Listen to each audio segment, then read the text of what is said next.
DBC নিউজের নিয়মিত আয়োজন সংবাদ সম্প্রসারণে সবাইকে স্বাগত জানাচ্ছি আমি রেদওয়ান আহমেদ। দিনের বাছাই করা সংবাদ এবং এর পর্যালোচনা নিয়ে সংবাদ সম্প্রসারণে আজ অতিথি হিসেবে অনলাইনে যুক্ত রয়েছেন বাংলাদেশ উন্মুক্ত বিশ্ববিদ্যালয়ের উপাচার্য অধ্যাপক ডক্টর ABM আব্দুল ওবায়দুল ইসলাম এবং একুশে টেলিভিশনের নির্বাহী সম্পাদক হারুনুর রশিদ। স্বাগত জানাচ্ছি আপনাদের দুজনকেই সংবাদ সম্প্রসারণে। দিনের বাছাইকৃত সংবাদ নিয়ে আমরা আলোচনা করে থাকি। শুরুতেই আজকে প্রধান উপদেষ্টার একটি সংবাদ নিয়ে আমরা আলোচনা করতে চাই। সেটি হলো যে গণভোটে হাঁ দিতে সিল দিলে খুলবে নতুন বাংলাদেশ গড়ার দরজা, বৈষম্য শোষণ নিপীড়ন থেকে মুক্ত হবে দেশ, জাতিকে প্রধান উপদেষ্টার বার্তা।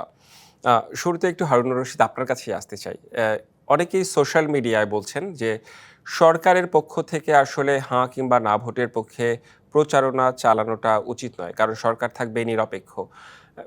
সোশ্যাল মিডিয়ায় যেমন এরকম কথা আসছে, অনেকেই মুখে মুখে অনেকেই বলছে যে এই ধরনের কথা। আপনার একটু মন্তব্য জানতে চাই।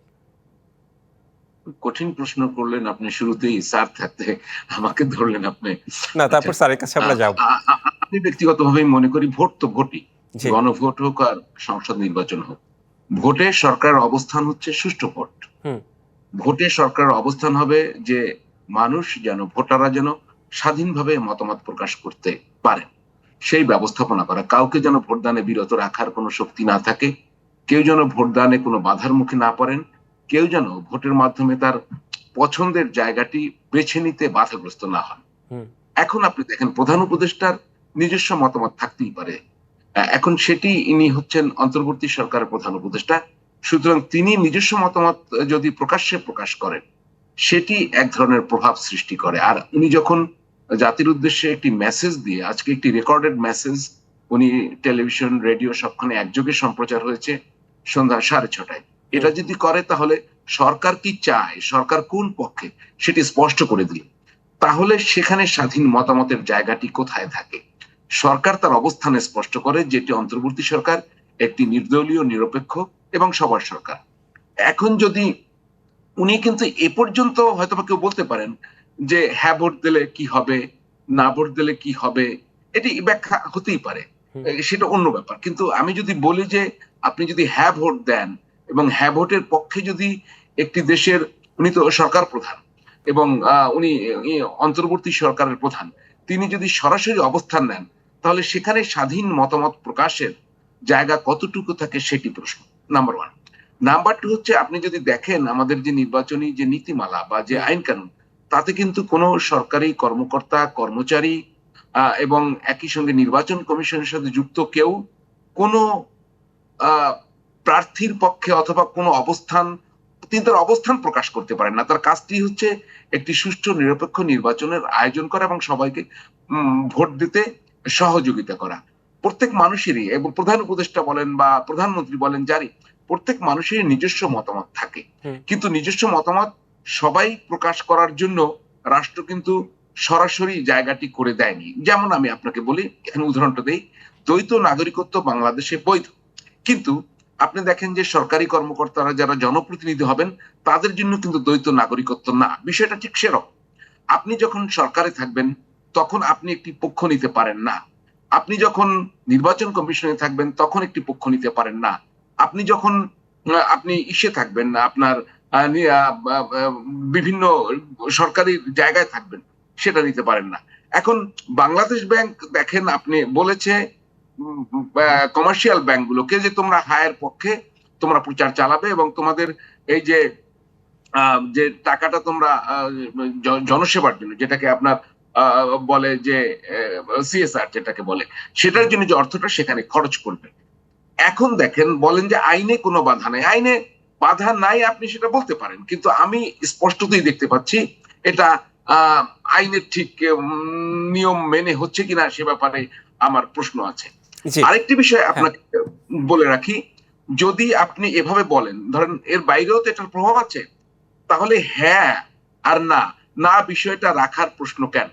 যদি এটাই হয়, তাহলে তো সব রাজনৈতিক দলের ভিতরে ঐকমত্য তো আছে, 4টি প্রশ্ন আছে, সেগুলো যদি তো এই গণভোটের তো দরকারই নেই। যদি আপনি রাষ্ট্রের সর্বোচ্চ পর্যায় থেকে হ্যাঁ ভোটের পক্ষে প্রচার করায়, তাহলে তো এটা দরকারই নেই। নাম্বার আরেকটা বিষয় আমি কি স্পষ্ট করে বলতে চাই, যে এই যে গণভোট, এখানে প্রক্রিয়াগত প্রশ্ন আছে, ভবিষ্যতে উঠবে।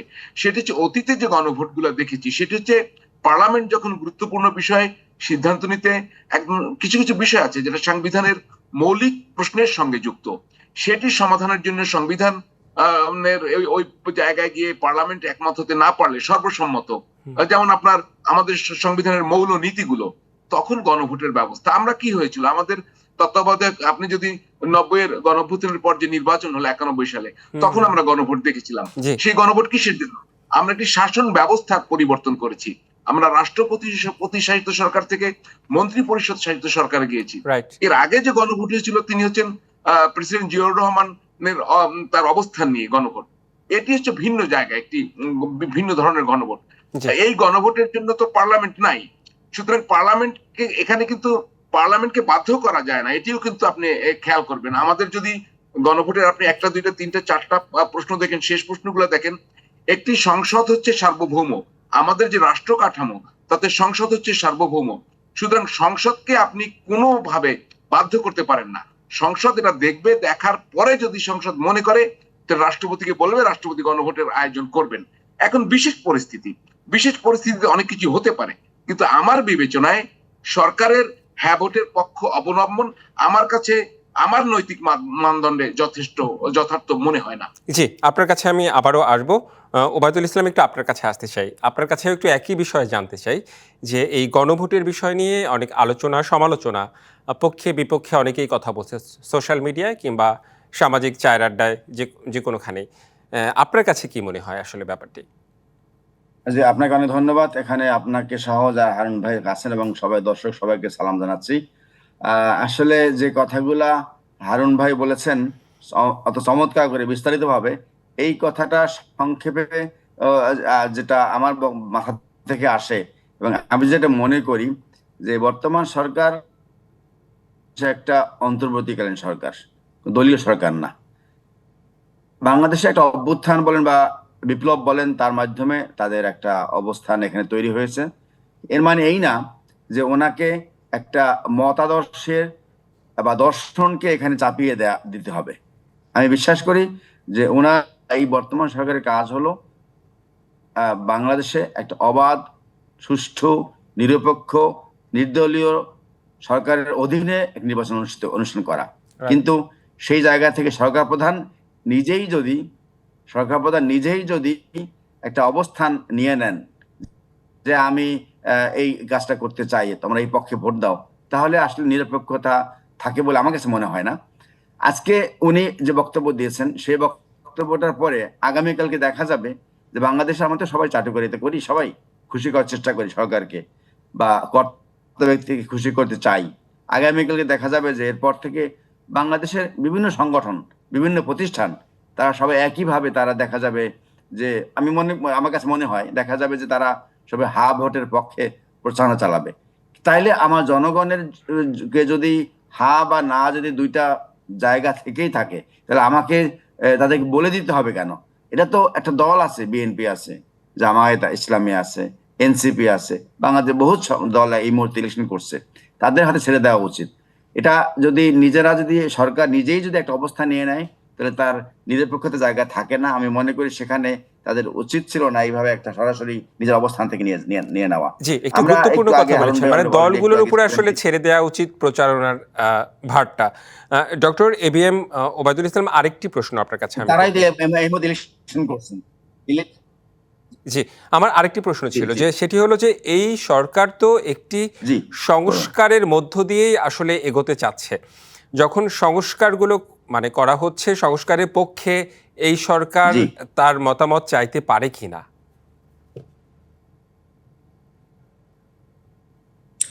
ডেফিনেট চাইতে পারে। সংস্কার ওনারা করেছেন, জুলাই হ্যাঁ। সনদ একটা ঘোষণা করা হয়েছে, হুম। সব ঠিক আছে, কিন্তু সে তার মানে এই না যে সেটা আমি প্রচারণা সংস্কার ওনারা একটা মতামত দিয়েছেন, কিন্তু জনগণের কাছে যদি আপনি আসেন, জনগণকে আপনি উদ্বুদ্ধ করতে পারেন না, আপনাদেরকে করতে পারেন না যে এটা করো, এটা করো। কারণ ওনারা যেটা দিয়েছেন সেটা জনগণ মানে কি মানে না। যেমন একটা হারুন ভাই বলছেন 91-এর কথা, 70 প্রেসিডেন্ট জিয়াউর রহমানের সময়কার গণভোটের কথা, এটা আমরা জানি। অতএব একটা সিস্টেম থেকে আরেক সিস্টেমে আসার জন্য একটা মানে রেফারেন্ডাম এক নামে কেউ বলে, গণভোটও অন্য নামে বলে, এটা এভাবে জনগণের মতামত নিয়ে দেওয়া। এখন এটা তো আপনি সরাসরি সংস্কার করছেন, সেটা জনগণ মানবে কি মানবে না। জনগণ বলতে এই বর্তমান সরকারের যতজন, তা না, জনগণ বলতে 18 কোটি জনগণ, সেখানে ভোটার আছে যত কোটি, তার ভিতরে বিএনপি আছে, এনসিপি আছে, জামায়াত আছে, অন্য সব দল আছে, তাদের উপর ছেড়ে দেওয়া যৌক্তিক বলে মনে করি। আমি নিজে যদি বলি এটা করেন, তাহলে তারা তো সেটা একটা ইনফ্লুয়েন্স হয়। নির্বাচন কমিশনার আছে, পোলিং এজেন্ট আছে, এখানে প্রিজাইডিং অফিসার আছে, সবার এজেন্ট, সবার প্রতি একটা তাদের দায়বদ্ধ থাকে যে সরকার বাহাদুর যখন এই কথা বলে আমি তখন মানতে বাধ্য। তারা বোধ ওই দিকে তাদের একটা ধাবিত হস মেন্টালিটি থাকে। তারা তখন এই প্রিজাইডিং অফিসার, পোলিং অফিসার, তারাও তখন নিরপেক্ষ থাকতে পারবেন না। তাদের ভিতরে অলরেডি মাথার ভিতরে আছে তো যে এটা হাফ ভোট চাই বা এইটা চাই, সংস্কারের পক্ষে আমরা অবস্থান নিতে চাই। এই কথাটা থাকলে তখন নির্বাচন কমিশন তার অবস্থান থেকে দূরে চলে যায়। আমরা চাই বাংলাদেশে একটা শক্তিশালী নির্বাচন কমিশন, যা কিনা একেবারে শতভাগ নিরপেক্ষ থাকবে। সেই জায়গা থেকে যদি একটু হলেও প্রশ্ন থেকে যায়, তাহলে জনগণের মাঝে শঙ্কা থেকে যায় এবং আগামী দিনে আমরা সেখান থেকে প্রভাবিত রায় পাবো বলে মনে হয় আমাদের কাছে। জি, আমাদের একটি বিরতির সময় হয়ে গিয়েছে। বিরতির পরে এসে আমাদের আরো 2 একটি বিষয় রয়েছে, আমরা সেই 2 একটি বিষয় নিয়ে কথা বলতে চাই। সংবাদ সম্প্রসারণে একটি বিরতি নিচ্ছি, ফিরছি একটু পরে। বিরতির পর আবারও স্বাগত সংবাদ সম্প্রসারণে। আমাদের সাথে আছেন অধ্যাপক ডক্টর ABM ওবায়দুল ইসলাম এবং হারুনুর রশিদ। আপনাদের দুজনকে বিরতির পর স্বাগত জানাচ্ছি আবারও। হারুনুর রশিদ, আপনাকে দিয়ে আবার শুরু করতে চাই। সেটি হলো যে দোষারোপ নয়, রাজনীতি হতে হবে দেশের সাধারণ মানুষের কল্যাণে, মন্তব্য করেছেন তারেক রহমান। সুষ্ঠু ভোট আয়োজনে ইসির প্রতি আস্থা আছে বিএনপির। তারেক রহমানের এই অংশটুকু নিয়ে কথা বলতে চাই যে সুষ্ঠু ভোট আয়োজনে ইসির প্রতি আস্থা আছে বিএনপির। বিপরীত দিকে সরকার ও নির্বাচন কমিশন হেলে পড়েছে একটি দলের দিকে। দেশে আরেকটি পাতানো নির্বাচন হতে না দেওয়ার হুঁশিয়ারি জামায়াত ও এনসিপির। জামায়াত ও এনসিপি বরাবরই বলছে যে লেভেল প্লেইং ফিল্ড নেই, তারা বলছে কোনো একদিকে নির্বাচন কমিশন হেলে রয়েছে, আবার অন্যদিকে তারেক রহমান বলছে যে ইসির প্রতি আস্থা রয়েছে বিএনপির। এই যে পারস্পরিক যে বক্তব্য, পারস্পরিক বিরোধী বক্তব্য, মন্তব্য জানতে চাই হারুনুর রশিদ আপনার কাছে। আপনি যদি পরস্পর বিরোধী বলেন, তার একটু ব্যাকেও যেতে হবে। মির্জা ফখরুল ইসলাম আলমগীর সাহেব কিন্তু এর একদিন আগে কিন্তু কিছু নিরপেক্ষতার জায়গায় প্রশ্ন তুলেছিলেন, যদি আপনি খেয়াল করেন নির্বাচন কমিশনে।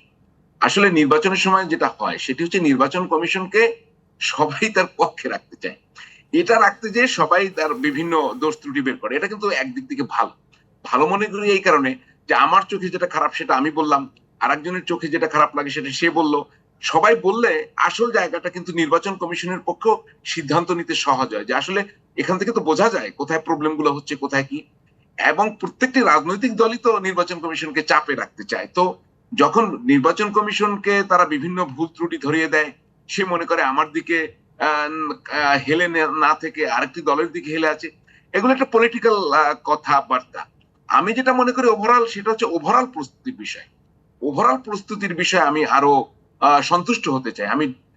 আমি সন্তুষ্ট নয় এই কথাটা না প্রয়োগ করে আমি শব্দটি প্রয়োগ করতে চাই, আরো সন্তুষ্ট হতে চাই আরো।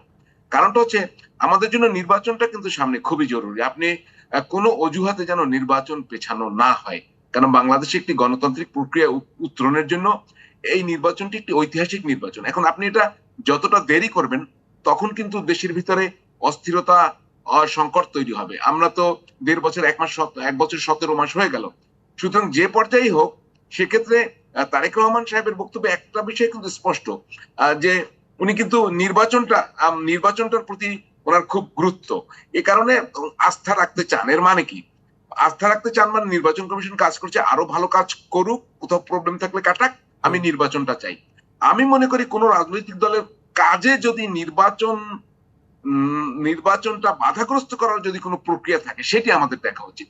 তো এখন পর্যন্ত আমরা অতীতে যেটা দেখেছি, এক সময় হয়তো বা মাঠে নেমেছিল জামায়াত ইসলামী, আরো অনেক কথাবার্তা শুনেছি, আমরা আন্দোলন করব, এটা না হলে ওটা হবো না। তো এখন সবাই নির্বাচনের ট্রেনে আছে। এখন বার্গেনিং বিষয়টা, এই আপনাদের এই অনুষ্ঠানে আমি এর আগেও বলছিলাম, বিএনপি এখন বাংলাদেশের সবচেয়ে বড় রাজনৈতিক দল যে কোনো বিবেচনা, এটা আমার অস্বীকার করলে তো সত্যের অপলাপ হবে।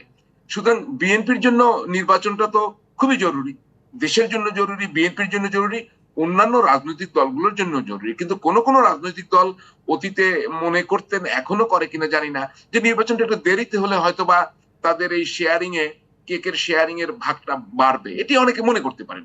কিন্তু সেটি তো আর দেশের জন্য সমাধান না, সেটি কোনো রাজনৈতিক দলের ইচ্ছার প্রতিফলন ঘটানোর জন্য হতে পারে। কিন্তু আমরা সেটা চাই না। আমরা দেশের নাগরিকরা, আমরা নির্বাচন চাই, কেন বাংলাদেশে 24-এর গণ অভ্যুত্থানের পরে যে প্রক্রিয়া শুরু হয়েছে, আপনি সেখান থেকে আমরা একটি সুষ্ঠু গণতান্ত্রিক প্রক্রিয়া যাওয়ার জন্য নির্বাচনের আর কোনো বিকল্প নাই, এবং এটা যত দেরি হবে ততই দেশের সংকট হবে। এবং নির্বাচন কমিশনের উচিত আসলে সত্যিকারের যে সমস্যাগুলো থেকে থাকে সেগুলো দ্রুত কাটিয়ে ওঠা, যে বিতর্কগুলো থাকে যদি সেগুলো সমাধান করা, পুলিশের উচিত আইন শৃঙ্খলা পরিস্থিতি দ্রুত আরো বেটার করা, এবং সবার উপরে আমাদের অন্তর্বর্তী সরকার। আসলে নির্বাচন করে নির্বাচন কমিশন, কিন্তু আমাদের মতো দেশে অর্গানগুলো তো রাষ্ট্রের অর্গান, তারা ব্যবহার করে। সেখানে সরকারের হোল হার্টেড সাপোর্ট দরকার তার জন্য, এবং আশা করি সরকার সেটা করছে এবং করবে। আর রাজনৈতিক কথাবার্তা হবে, কিন্তু আপনি এই যে নির্বাচনী আনুষ্ঠানিক প্রচার শুরু হলে আমি আশা করি আপনি দেখবেন নির্বাচনী ট্রেন বেশ জোরে সোরেই চলতে শুরু করবে। জি, নিশ্চয়ই সেটা দেশের মানুষেরই প্রত্যাশা, একটি সুষ্ঠু নির্বাচন। আমি একটু ডক্টর এবিএম ওবায়দুল ইসলাম আপনার কাছে এই বিষয়েই জানতে চাইবো যে বিএনপিও যে কখনো অভিযোগ করেনি তা না। পোস্টাল ব্যালট নিয়ে আলোচনা রয়েছে এবং পোস্টাল ব্যালট নিয়ে বিএনপি অভিযোগ করেছে। একটু আপনার কাছেও জানতে চাই যে এই নির্বাচন কমিশনের নিরপেক্ষতা নিয়ে আপনার কোনো মন্তব্য রয়েছে কিনা? জি, আপনার ধন্যবাদ। আপনাকে যে কথাগুলো বলতাম সে কথাগুলো হারুন ভাই বিস্তারিত বলে দিয়েছেন।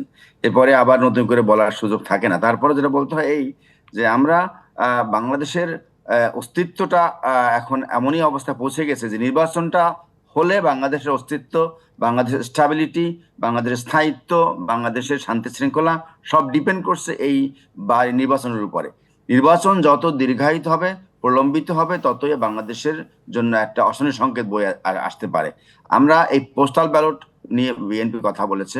আমরা চাইবো যে সত্যিকারভাবে নির্বাচন কমিশন গত 17 বছরে অনেক পরিশ্রম করে একটা পর্যায়ে এসেছে, গত 17 মাসে একটা পর্যায়ে এসে গেছে। সেখানে একটা বিশেষ দলের চাপ থাকতে পারে বা চাপ থাকা স্বাভাবিক, তারা হয়তো অনেক হঠাৎ করে এসে একটা অবস্থান তৈরি করেছে। কিন্তু আমরা মনে করবো যে এই চাপ দিয়ে কাউকে কিছু করা ঠিক হবে না। নির্বাচন কমিশনের কাজ হবে নিরপেক্ষভাবে কাজ করা। সেখানে তারা অনেকে অনেক দাবি করবে, অনেক আশা করবে, ব্যালট পোস্টাল ব্যালট এমন করে চাই, অমন করে চাই, সেই কথাগুলো তাদের বিভিন্ন ধরনের বায়না তারা ধরতে পারে। কিন্তু বিএনপি যে কথাগুলো রেজ করেছে সেই কথাগুলো তো যৌক্তিক, সেই কথাগুলো যৌক্তিক কারণেই তারা প্রশ্ন করেছে। আমরা মনে করি নির্বাচন কমিশন এগুলো আমলে নিবে। আমলে না নিলে এর বিতর্ক থেকে যাবে, কারণ বাংলাদেশে এখন যে পরিমাণ পোস্টাল ব্যালটের কথা শুনছি সারা পৃথিবী থেকে, যেগুলো আসবে অনেক হিউজ অ্যামাউন্ট, এটা একটা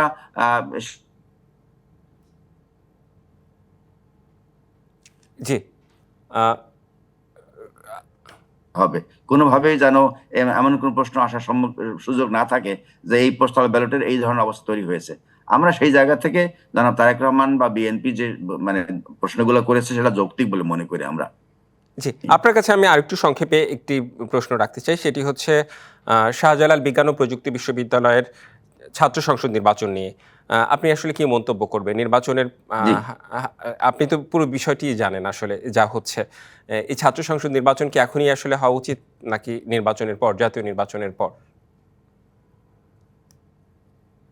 এটা আসলে নির্বাচনগুলো তো গত কদিন কয়েক মাসে অনেকগুলো নির্বাচন হয়ে গেছে, তাই সেই ধারাবাহিকতা এটা চলছিল। হুম, সে নির্বাচনে ছিল, সে পোস্টপন করা হয়েছে। হুম। এখন এটা আমি মনে করি যে এই মুহূর্তে যে যে আবহ, যে অবস্থা, এতে আমার মনে হয় নির্বাচনটা এখন এই ধরনের বিশ্ববিদ্যালয়ের নির্বাচনটা না হওয়াই বেটার। তাতে বরং সামনে যে নির্বাচনটা সেটা নির্বাচনের একটা সাংঘর্ষিক রূপ নেওয়ার সম্ভাবনা থাকতেও পারে।